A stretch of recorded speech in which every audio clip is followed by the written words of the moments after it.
All right, let's dive right into this explainer and unpack the absolutely chaotic, twist-filled nightmare that is Lee Cronin's The Mummy. If you're already familiar with the source material, you know for sure that this is a masterclass in atmospheric audio drama. We are going to break down the actual mechanics of this ancient curse, how it systematically tears a modern family completely apart, and the brutal, unthinkable lengths a parent will go to for their child. So, we start with this central, chilling mystery. What actually happens when a rescued child brings something ancient back home with her? The whole narrative kicks off with the totally inexplicable kidnapping of young Katie in Cairo, right where her dad, Charlie, is working as a news correspondent. And her sudden disappearance, it just plunges her parents into a complete nightmare. But the crazy thing is, that nightmare really just evolves upon her rescue. Because Katie survived, yeah, but she definitely didn't come back alone.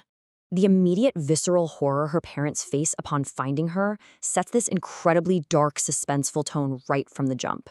The U.S. Embassy official who breaks the news to Charlie and Larissa states, pretty bluntly, that Katie is locked in a deep catatonic state, causing these erratic and extreme movements. I mean, they find her literally clawing at her own skin, making these bizarre, animalistic noises, and she's completely unresponsive to the world around her. Physically, she's alive, but psychologically, she's trapped behind this terrifying wall of trauma.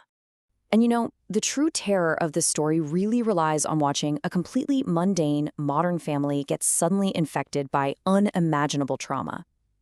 I mean, before the kidnapping, we see them arguing over perfectly normal things: Charlie's screen time, silly debates over pepperoni pizza, regular sibling rivalry, a shared obsession with Taylor Swift. Just normal family stuff. But after the rescue, that vibrant normalcy is entirely wiped out, replaced by intense paranoia, catatonia, and violent physical tics. Their family home in Albuquerque basically turns into an incubator for something incredibly dark. Now, here is an absolutely crucial piece of the puzzle planted early on. Katie was actually transported inside a massive ancient Egyptian artifact. We're talking a 3,000-year-old basalt sarcophagus. This immediately signals to the family's Egyptian ally, Zeki, and to us as the audience, honestly, that this is no ordinary human trafficking case. Sure, smugglers might use artifacts to bypass customs, but placing a living child inside one for an international flight, that points directly to a dark, ancient ritual. So, as the family tries to just settle back into their home in New Mexico, we start seeing the tension build through these small, terrifying seeds of foreshadowing. It proves Katie brought something back. It starts with this rhythmic tapping and scratching inside the walls, and then bizarre, totally unprovoked violent outbursts from Katie. Then there's the unexplained coyotes constantly howling right outside their property. But you know what the most sinister detail of all is?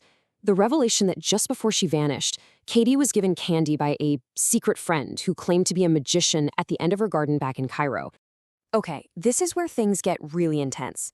Through a translated ancient recording, we get this massive lore drop, where the central theme of the whole story snaps into focus. We finally learn the name of the entity, the Nazmorainian. It's this ancient Egyptian demon, famously known as a sickness of the soul. Now, unlike your typical monsters, this demon has a very specific, devastating purpose. It is literally designed to turn father against son and leave mothers to bury their children. It is, by definition, the destroyer of family. So how long has this actually been going on? Let's trace it back and look at how this builds a bridge between a forgotten ancient terror and the Cannon family's present-day nightmare.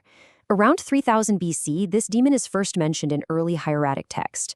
Then, about 1,000 years later, around 2000 BC, its influence just mysteriously fades, which suggests it was finally contained. Fast forward thousands of years to the present day, and the devastating 80-second mummification ritual is performed in Cairo. And by breaking down the kidnapper's chilling videotape into actual steps, we kind of mechanize the horror. We finally understand exactly what that magician did to little Katie in the garden. Step 1, locate an innocent vessel. Step 2, transfer the demon from an old, dying host directly into the fresh vessel. And step 3, commit to the containment. See, this magician's family has been passing this demon into innocent victims for generations, all just to keep the ancient curse away from their own bloodline. There's a specific line from that ritual tape that is just deeply, deeply unsettling, and it perfectly captures why this matters so much. It's a stark reminder of the cold, calculated nature of ancient evil exploiting modern innocence. The magician says, "An innocent child is best, the body lasts longest." He does not care about Katie. He doesn't care about the agonizing pain he's inflicting on her parents. To him, an innocent child is literally nothing more than a durable container, a vessel that's going to buy his family a few more decades of peace. To really wrap your head around the sheer scale of this horror, just consider this number, 57. Egyptian authorities ultimately found 57 victims tied to these disappearances around Cairo, and tragically, a huge number of them did not survive. The Cannon family? They aren't an isolated incident. They are just the absolute latest casualties in a massive, systematic slaughter designed for one purpose: to continually house this Nassimarian demon. Back in Albuquerque, as the story descends into just absolute chaos, the pacing gets so frantic, and the demon starts using the family's own inside jokes and vulgarities as a weapon against them. For example, take the insult rat-faced.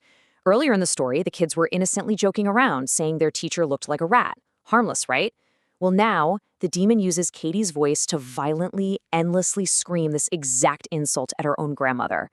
It takes a harmless sibling joke and turns it into complete psychological warfare. And then we hit the climax, which is just an absolute gut punch.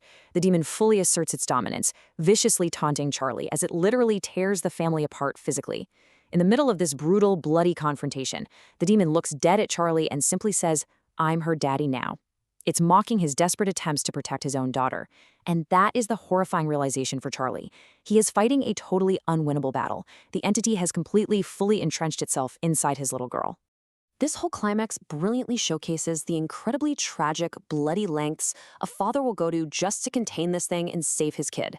I mean, the family completely unravels, Katie brutally attacks her grandmother, the demon is taunting the siblings with their most intimate secrets. It's a nightmare. Ultimately, knowing Katie cannot survive the possession much longer, Charlie makes the ultimate sacrifice. He essentially forces the demon to transfer into his own body, and as the sickness of the soul takes him over, Zaki desperately recites the ancient binding incantation, trapping the demon inside Charlie so Katie can finally be free. You'd think the story ends there, with containment, right? But no. It actually shifts into this incredibly dark, cyclic reversal. A grieving mother teams up with her Egyptian ally to hunt down the original kidnapper. The magician in Cairo, he thinks he's totally safe. But Larissa and Zaki fly right back to Egypt. And Larissa, she isn't just looking for standard justice. No, she is physically carrying the bound demon with her, and she fully intends to return the favor. I mean, ask yourself honestly, what would you do with the exact demonic force that tore your entire life apart if you suddenly held the power to transfer it? How do you punish the monster who destroyed your family? Larissa's answer to that is poetic, it's brutal, and it is deeply unnerving. She chooses to use the exact same weapon that killed her husband. This whole narrative concludes with Larissa delivering this chilling, unforgettable final line that completes the cycle of revenge. She turns the magician's own horrific magic right back on him. See, the magician originally lured Katie away by asking if she wanted to see a trick. So now, standing victorious over the terrified magician holding the contained demon, Larissa throws those exact same words right back in his face. It is a stunning but incredibly dark victory. So, I'm going to leave you with this final, provocative thought. If the destroyer of families has simply changed hands yet again, who is to say the sickness of the soul is truly contained? What exactly will the 83rd ritual bring? By using this ancient demon to exact her revenge, did Larissa actually end the curse, or did she just become the newest link in a 5,000-year-old chain of misery? Well, that is the terrifying question you're going to have to answer for yourself.